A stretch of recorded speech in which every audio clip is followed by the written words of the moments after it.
오늘 본문은 바로를 대면한 후에 1차적으로 대면했지만 어떻게 보면 결과는 실패죠. 바로는 이 모세와 아론의 말을 듣고 이스라엘 백성들을 순순히 내보내지 않습니다. 모세가 아론과 더불어 당당하게 바로 앞에 서서 이스라엘 백성을 보내라 라고 요구했지만 보기 좋게 거부당했죠. 오히려 이 일로 인해서 이스라엘 백성들의 그 짐은 더 무거워졌습니다. 그동안 받았던 집도 스스로 구해야 했고요. 그러면서도 하루에 만들어낼 벽돌의 양은 줄지 않았습니다. 이 때문에 이스라엘 백성은 모세 아론을 원망했습니다. 모세와 아론은 실패의 절망감 속에서 큰 좌절을 맛봅니다. 그리고 하나님께 탄원합니다. 어찌하여 라고 모세의 기도에 보면 많이 등장을 하는데요. 이런 표현을 보면은 그가 참 이 패배와 실패의 쓰라림 속에 있구나라는 것을 알 수 있습니다. 22절, 23절에 보면 모세가 여호와께 돌아와서 아뢰되 주여 어찌하여 이 백성이 학대를 당하게 하셨나이까? 어찌하여 나를 보내셨나이까? 내가 바로에게 들어가서 주의 이름을 말한 후로부터 그가 이 백성을 더 학대하며 주께서도 주의 백성을 구원하지 아니하시나이다. 아마도 모세는 이번 실패를 통해서 자신의 능력 없음을 철저히 깨달았을 것입니다. 어찌하여 나를 보내셨나이까? 라는 기도 속에 철저한 자기 부인이 있죠. 또 자신들이 바로를 만난 후에 이 백성들이 더 학대당하는 것을 보면서도 어떻게 할 수 없는 그런 자신들의 무능함, 아마 뼛속 깊이 느끼게 되었을 것입니다. 그래서 기도의 내용을 보면 하나님 앞에서 탄원하면서 정말 낮아져서 하나님의 능력을 구하는 그런 이면의 모세와 아론의 모습을 볼 수 있습니다. 실패의 경험은 여러 가지 면에서 유익합니다. 특별히 신자에게 있어서 실패는 하나님만 더 의지하게 되는 소중한 경험이 되죠. 아마도 지금 모세는 그 훈련을 하고 있는 것입니다. 이 출애굽의 여정이 정말로 만만한 게 아니죠. 그런데 아마 처음 바로를 만나서 처음부터 성공하고 특별한 어려움 없이 이끌고 나왔다면 이후에 만나는 커다란 문제 앞에서 굉장히 더 힘들었을 것입니다. 이렇게 절박한 심정으로 하나님께 탄원하면서 엎드려 구하고 기도하는 이유도 이런 실패가 있었기 때문이죠. 사명에는 하나님의 시간표가 있습니다. 그래서 낙심될 때에도 이끄시는 그 하나님의 시간표를 믿고 우리가 가라라고 명하시는 그 하나님의 말씀에 순종해서 나가야 한다라는 것입니다. 실패가 유익하죠. 성도에게 있어서는 그 실패가 끝이 아닙니다. 이후에 하나님의 이끄심이 분명히 있다라는 것입니다. 오늘 이 말씀을 통해서 넘어져도 다시 일어나서 그 사명을 향해 나아가는 은혜가 있으시길 바랍니다. 하나님께서는 모세에게 다시 한번 힘을 주십니다. 어떻게 힘을 주십니까? 하나님께서는 약속을 성취하시는 분이라는 것을 하나님의 이름으로 모세에게 보증을 해주십니다. 하나님께서 여호와 이름을 말씀하시면서 족장들에게는 여호와의 이름의 의미가 완전하게 전달되지 않았다. 그러나 모세 너는 여호와라는 그 이름의 의미를 완전히 깨달을 것이다. 내가 내 이름 여호와의 이름으로 승리를 보장한다 라고 말씀해 주시죠. 하나님의 성호죠. 여호와. 거기에 담긴 의미가 무엇입니까? 우리가 잘 아는 것처럼 여호와는 스스로 있는 자라는 뜻입니다. 하나님은 홀로 완전하신 분이죠. 어디에 의존하시는 분이 아닙니다. 여호와 스스로 있는 자, 이 이름이 구약 성경에 150번 정도 나오고요. 출애굽기에만 16번 정도 나옵니다. 사용된 용례를 보면 알려주는 선포의 개념이 있습니다. 나는 이런 자다라고. 하나님은 그렇죠. 비교해서 말할 게 없어요. 하나님 홀로 유일하신 분이기 때문에 지존자이시기 때문에 비유해서 설명할 게 없습니다. 그래서 스스로 있는 자다 라고 하나님께서 알려주시고요. 알려주신 만큼만 피조물인 사람은 하나님을 알 수 있습니다. 그래서 굉장히 중요하죠. 하나님이 알려주시는 것, 본인에 대해서, 자신에 대해서. 또 한 가지 여호와라는 하나님의 성호가 쓰일 때는 알리다라는 뜻의 야다, 목적절로 쓰입니다. 그러니까 하나님은 이런 분이시다. 그런데 너가 이렇게 경험하고 체험해서 알 것이다. 이런 의미가 포함되어 있습니다. 그러니까 여기서 하나님께서 여호와라는 이름을 모세에게 말씀해 주시는 이유는 아브라함과 이삭과 야곱과 내가 언약을 맺었지만 그들이 그것을 체험하고 경험한 것은 아니다. 계속 오래 사는 건 아니니까.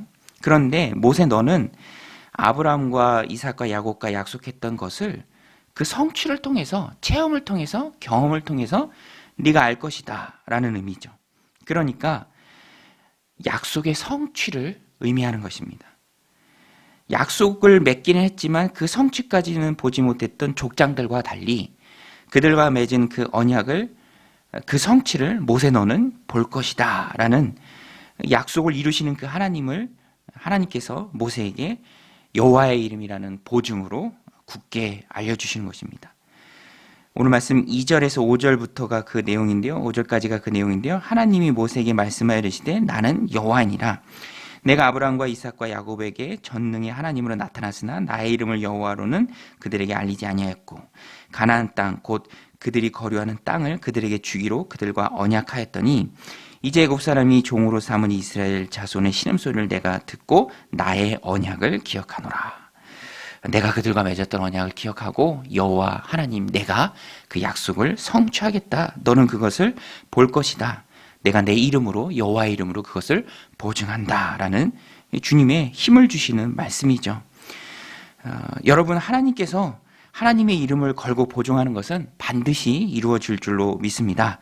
하나님은 신실하신 분이죠. 약속을 반드시 이행하시는 분입니다. 보세요. 모세가 하나님의 약속을 그 성취를 맛봅니다. 바로가 아무리 발악해도 10가지 재앙 두드려 맞고 결국에는 이스라엘 백성 보내죠. 하나님의 말씀은 반드시 이루어지게 되어 있습니다. 그러니까 성도는 반드시 이루어지는 그 하나님의 약속 붙잡아야 하고요. 붙잡은 그 약속에 인생을 걸어야 합니다. 하나님 말씀에 내 모든 것을 맡길 수 있어야 합니다. 내 영혼을 걸고요. 인생을 걸고요. 가정과 자녀들을 하나님 약속에 맡겨도 전혀 후회가 없을 만큼 하나님은 신실하신 분이라는 것입니다. 오늘도 약속에 신실하신 그 하나님께 나의 모든 것을 맡기는 저 여러분들이 다 되시길 바랍니다. 그런데 보증은 있어요. 하나님이 여호와의 이름으로 약속하셨습니다. 그런데 보이는 현실은 녹록지 않아요. 이게 참 문제죠. 모세가 처한 현실은 절대로 만만치 않습니다. 하나님의 보증은 있지만 답답한 현실이 그대로 존재한다는 겁니다. 이 갭을 메우는 것이 바로 믿음이죠. 하나님의 약속이 있습니다. 내가 약속을 이룰 것이다 라는 여호와의 이름의 보증이 있습니다. 그런데 마주하는 현실은 어려워요. 이 갭을 메우는 것이 바로 믿음입니다. 그래서 성도는 믿음이 필요하죠. 오늘 말씀도 보세요. 하나님의 말씀을 대언했지만 이스라엘 백성들은 변하지 않습니다. 듣지 않아요. 8절 9절에 보면 내가 아브라함과 이삭과 야곱에게 주기로 맹세한 땅으로 너희를 인도하고 그 땅을 너에게 주어 기업을 삼게 하리라. 나는 여호와라 하셨다 하라. 모세가 이와 같이 이스라엘 자손에게 전하나 그들의 마음이 상함과 가혹한 노역으로 말미암아 모세의 말을 듣지 아니하였더라. 그러나 하나님은 이런 현실에도 불구하고 지속적으로 명령하십니다. 다시 가라.